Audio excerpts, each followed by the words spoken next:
ఈ మధ్య మిమ్మల్ని కూడా చూస్తే పూజలు కానీ ఇవి కానీ ఎక్కువగానే చూస్తూ ఉన్నాం.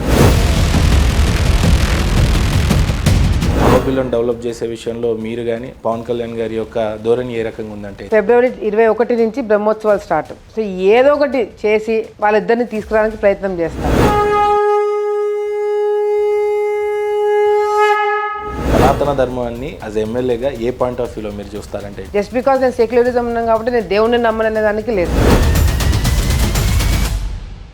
ఈ మధ్య పవన్ కళ్యాణ్ గారు సనాతన ధర్మం మీద బహుశా ఏ మంత్రి ఏ డిప్యూటీ చీఫ్ మినిస్టర్ కూడా అంత గట్టిగా స్పందించినట్టయితే చూడలేదు. I am an unapologetic Sanatani Hindu. I am an unapologetic Sanatani Hindu. Especially Kondagattu Anjana స్వామికి 20 కోట్లు అనుకుంటా ఐ థింక్ ఆయన కేటాయించింది.